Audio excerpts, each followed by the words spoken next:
जय श्री कृष्णा। हरे कृष्णा कृष्ण कृष्ण हरे हरे। राधे राधे। स्वागत है आपका हमारे अपने चैनल अद्भुत गोपाला में एक नई जानकारी के साथ। हमारा आज का विषय है घर पर खाटू श्याम जी की पूजा कैसे करें और उनको श्याम नाम से क्यों पुकारा जाता है। आइए जानते हैं खाटू श्याम जी के बारे में वे सभी बातें जो हमें पता होनी चाहिए। देखिए मित्रों, खाटू श्याम जी का मंदिर राजस्थान के सीकर में स्थित है।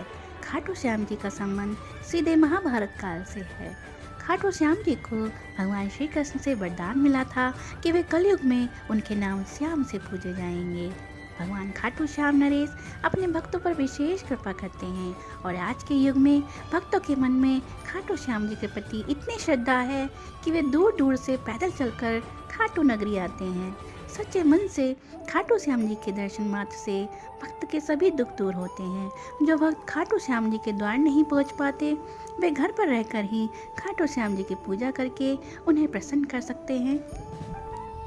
भक्त अपनी पूजा आराधना व अनुष्ठान विश्वास और श्रद्धा भाव से भगवान खाटू श्याम जी को प्रसन्न कर सकते हैं। इसलिए अपने इष्ट देव के प्रति मन में सच्ची श्रद्धा और विश्वास होना अनिवार्य है। आइए जानेंगे खाटू श्याम जी की पूजा विधि क्या क्या है। खाटू श्याम जी की एक अच्छी सी फोटो अथवा उनकी मूर्ति को घर ले आए। पूर्व दिशा की तरफ ईशान कोण में एक चौकी पर लाल कपड़ा बिछाकर उसके ऊपर खाटू श्याम जी की मूर्ति या फोटो को स्थापित करें।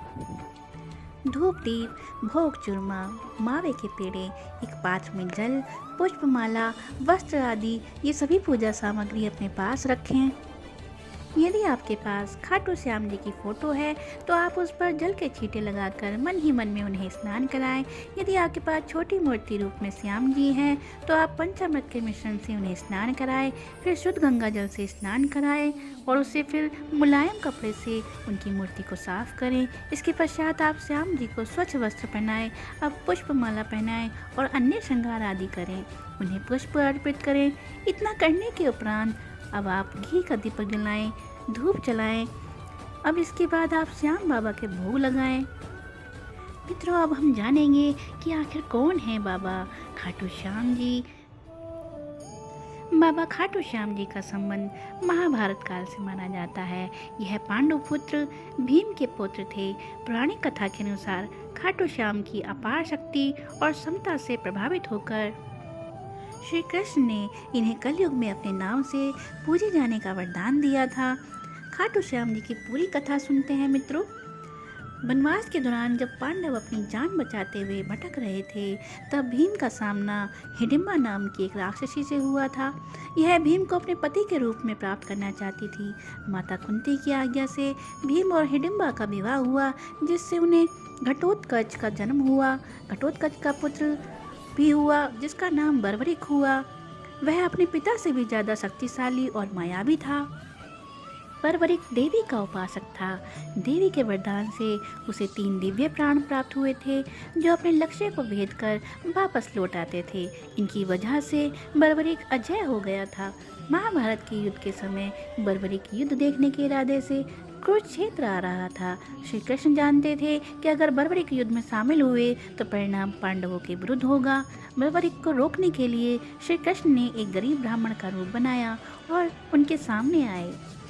अनजान बनते हुए श्री कृष्ण ने बर्बरिक से पूछा कि तुम कौन हो और कुरुक्षेत्र क्यों जा रहे हो। जवाब में उन्होंने बताया कि वह एक दानी योद्धा है जो अपने एक बाण से ही महाभारत युद्ध का निर्णय कर सकते हैं।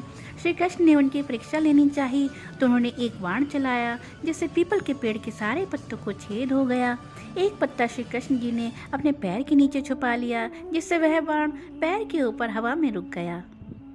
श्री कृष्ण बर्बरिक की क्षमता से हैरान थे और किसी भी तरह से उन्हें युद्ध में भाग लेने से रोकना चाहते थे। इसके लिए श्री कृष्ण ने बर्बरिक से कहा कि तुम तो बड़े पराक्रमी हो, मुझे गरीब को कुछ भी दान नहीं दोगे। बर्बरिक ने जब दान मांगने के लिए कहा तो श्री कृष्ण ने बर्बरिक से उनका शीश मांग लिया। तब वो समझ गए कि ये कोई साधारण ब्राह्मण नहीं है, कोई और हैं और वास्तविक परिचय देने के लिए कहा।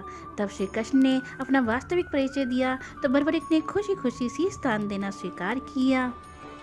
रात भर भजन पूजन करके फाल्गुन मास की शुक्ल पक्ष की द्वादशी को स्नान पूजा करके बर्बरिक ने अपने हाथ से अपना शीश काट कर श्री कृष्ण को दान कर दिया।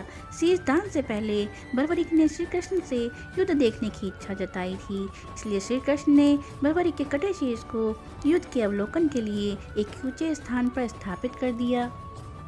युद्ध में विजय श्री प्राप्त होने पर पांडव विजय का श्रेय लेने हेतु वाद विवाद कर रहे थे।